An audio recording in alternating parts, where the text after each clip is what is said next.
Lights, camera, action. Okay. So,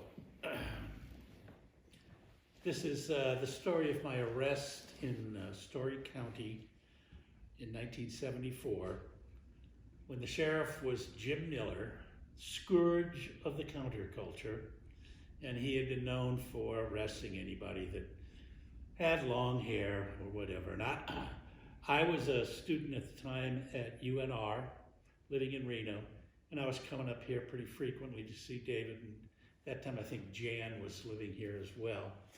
Anyway, I came up, I think on a Friday, in my funky old Volvo, and at some point on that Friday, I drove into Carson City to get some supplies, and there used to be a game farm in Mound House that was raising pheasants, and as I drove by, a pheasant made its break for freedom, ran out into the highway and was hit by a car in front of me. Didn't look like it was smashed, so I pulled over, and the bird had died at that point, and I grabbed the bird and said, "This looks like dinner." And so I threw it in the back of the Volvo, went on into Carson, picked up my stuff, came back, and we decided we'd have it for dinner. So I plucked the bird, which was a mess, gutted the bird, and when I was gutting the bird, David didn't really have trash disposal, and so rather than leave the guts out, I wrapped them up in a newspaper and put them in the back of my car and forgot about it. Anyway, we had pheasant that night. It was great. Spent the weekend here. Sunday, I was going to head back down. I left, got into Virginia City, and almost immediately the sheriff's car was riding at my bumper, and I mean right on the bumper. And I was going slow, wasn't doing anything.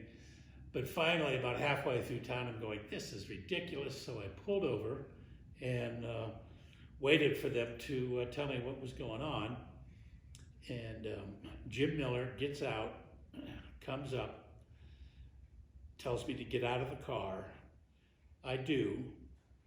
He's inspecting the car, and I will admit that it was a mess. The license plate wasn't wired on, the gas cap had been lost, and there was a rag stuffed in there to keep gas and fumes from coming out. I mean, there's, but nothing really bad. The back seat of the car was a mess because I just threw stuff back there, KFC boxes and, anyway, it was really moldering. And on top of that, I had a magazine or a monograph that somebody had written on growing marijuana that where you could take the seeds of cannabis, soak them in something called colchicine, and you would get a higher, instead of being diploid, it might be triploid or something, and make it more powerful. Anyway, it was a stupid little thing on growing marijuana, but that sat in the back seat. Jim saw that and said, "Oh, so you're going to the university? Is this what they're teaching you now?" And he's looking at this, and then his eyes spied the package of pheasant guts, which had been in there for 2 days, 2.5 days. And he pulled them out. It was a nicely wrapped little package, and I'm certain he thought it was marijuana that I was selling on the Comstock. And so he goes, "Do you want to tell me what this is?" And I was going to say, well, it's pheasant guts, but it seemed so stupid I couldn't get it out. And so I kind of stuttered. And so Jim took the moment to stick his finger into the package and rip it. And I'm expecting that, cannabis and buds and things were going to come flying out and he'd have this big arrest. Well, what came out was pheasant guts, and it went all over the front of his uniform. And I mean, it was odorous. And I didn't laugh. I had myself under control. But his deputy, Martin Kreider, couldn't help himself, and Martin began to giggle. And that really pissed Jim off. and he didn't need much to piss him off anyway. So at that point, he turns me around, handcuffs me, and throws me in the police car and takes me to the police station, which at that time was what is now the courthouse. It was the courthouse then too, but the police station was in the basement. And he's going to arrest me. Well, he does arrest me. He doesn't say exactly why. I can't get that out of him. But he did let me make a call, so I called down here to the house. Said, David, I'm getting arrested up here. Maybe you could come up with some bail money. And instead of bail money, David and Jan show up with about a dozen other people. I mean, really, at least 10 or 12 people. And they crowd into the sheriff's office and start raising hell. And I hadn't even gotten into a cell, which was also down there in the basement. And before they could even get me into a cell, here come Jan and David and all their friends and raise a ruckus, and they spring me, so I'm out. Anyway, that was it. But that's what really pissed everybody off, and it was part of the reason, I guess, that their first issue said, we got to get rid of Jim Miller. And they never did. Anyway, the guy was a real asshole, so there it is. Is that it? Thank you. Well, a couple other questions. How close was this arrest incident to the first issue in June of '74? Probably within a couple of weeks. I mean, they were ready to go at the time. They were working on it, so it wasn't that long after. So. How did you meet David? Well, my godfather, the way I got to Nevada, my godfather, Don Bowers, was the editor of Nevada Magazine. And I had come out here and spent summers as a kid.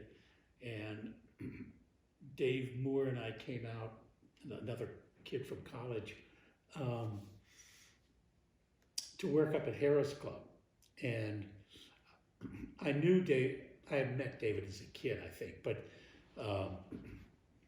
I came up here and visited him when I was living down at Don's in Carson City and got to know him pretty well. So, yeah.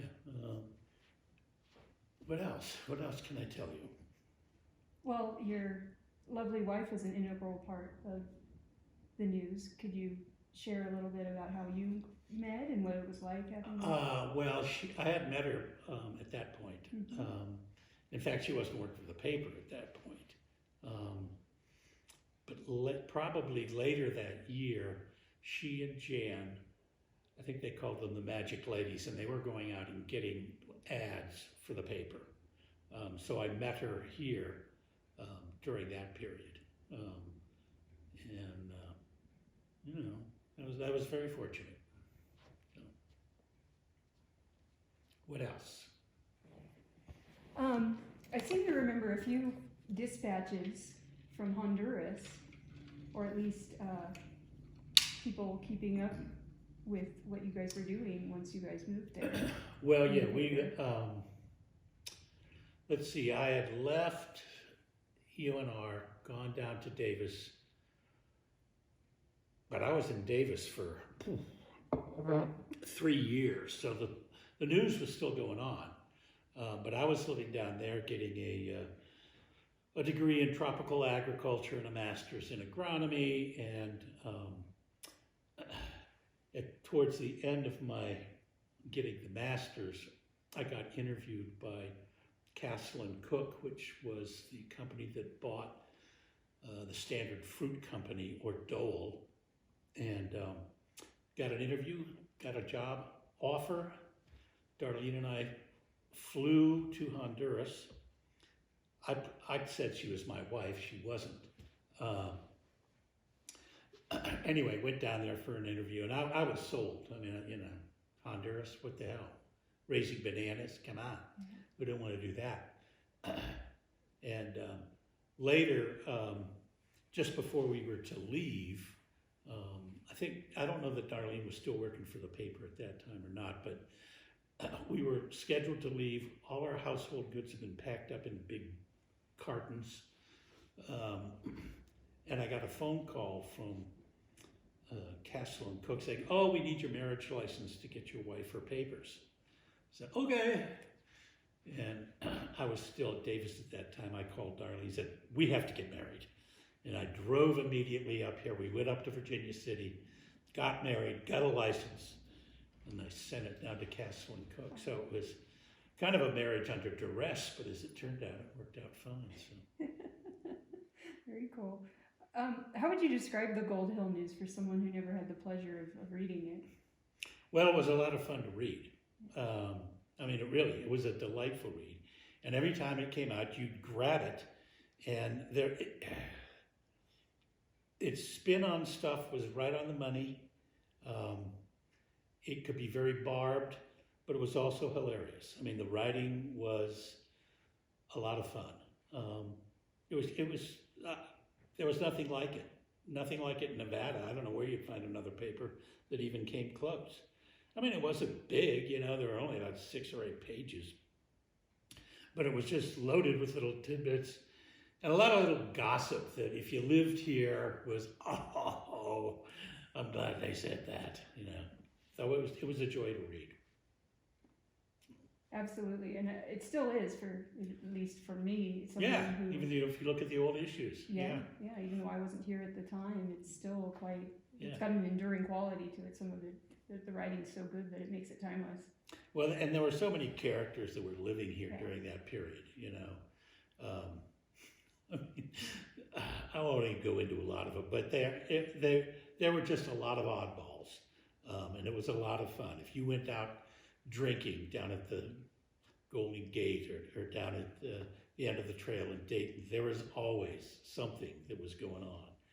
And the music was great. They had a couple of different bands that were living here. So it was just, it was a lot of fun. Fun time to live here. What are some of the stories or coverage in the paper that stand out to you?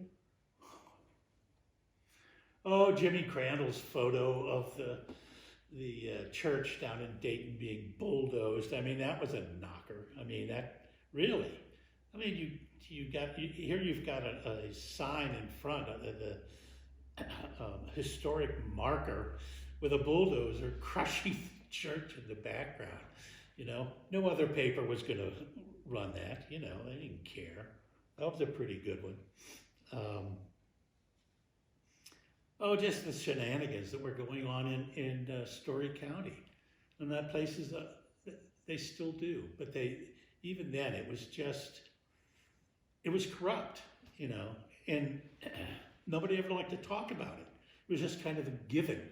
And this paper would say, hey, who was the other sheriff? Anyway, it did a lot of muckraking, and there was a lot of muck to be raked. Anything else? Unless there's something you'd like to add? I can't think of much. Yeah. That'll do it. Okay. All right. Great. All right. We Good. promise to make it quick and easy for you. Edit it. Cut. Yeah. Cut some of the crap out. Thank you very much. All right. Thanks.